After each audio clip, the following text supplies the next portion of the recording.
Joining us on the phone is Consul General from Israel, Israel Bakar. And Mr. Consul General, thank you for, I know it's become a very active morning.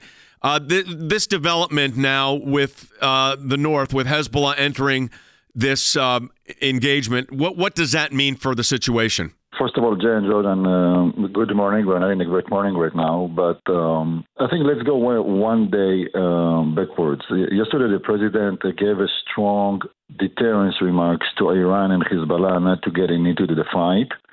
And I would like, first of all, to say thank you for the president for the strong and warm words and the deterrence element in his speech.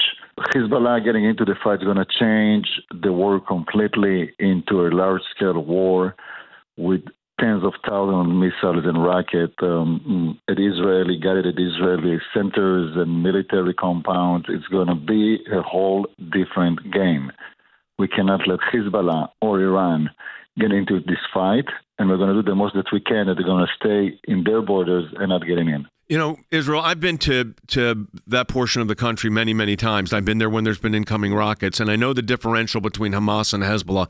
But to our audience, I think it would be good to hear from you that Hezbollah is deemed, I mean, by many people to be a much more sophisticated adversary, a more sophisticated terrorist group than Hamas. Not that Hamas hasn't done awful, horrific things, but Hezbollah is a whole different dimension of capacity and capability. I agree with you 100%. Hezbollah, it's an army. It's an Iranian army, financed, directed, trained, armed by the Iranian regime, controlled by the Iranian regime. They're basically, Iran is the architect and Hezbollah are the proxy. That's the way it is. It's 160,000 missiles directed at Israel. It's a very, very well-trained terrorist organization, very vicious and very coordinated.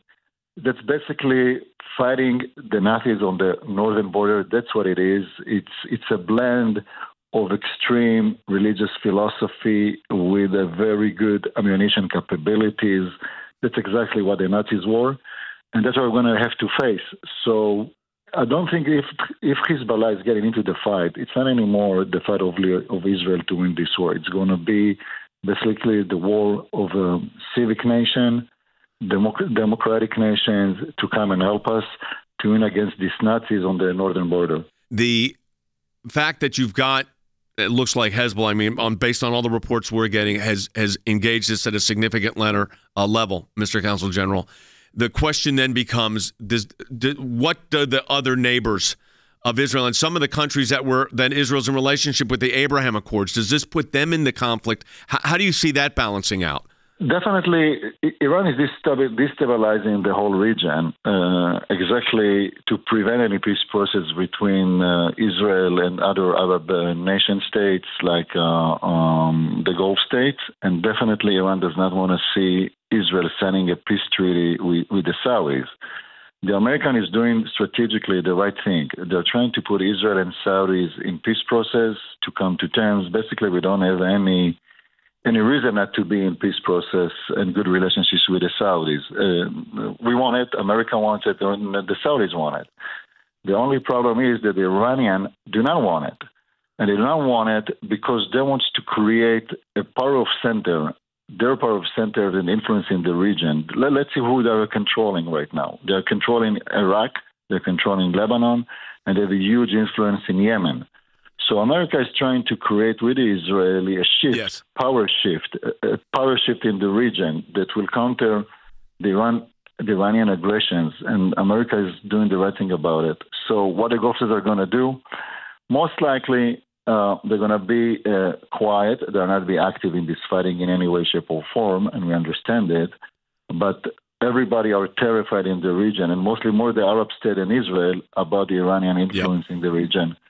So basically, we are doing the military fights against Iran and Hezbollah, and they are basically looking up to us. All right, Mr. Consul General Bakar, thank you for being with us. We appreciate you giving us this insight, and know that we're doing everything we can also to help on a legal basis. We are lawyers in the Council of Europe this week. Today, actually, our lawyers have been at the United Nations, and will continue to support Israel. Thank you, Mr. Consul General.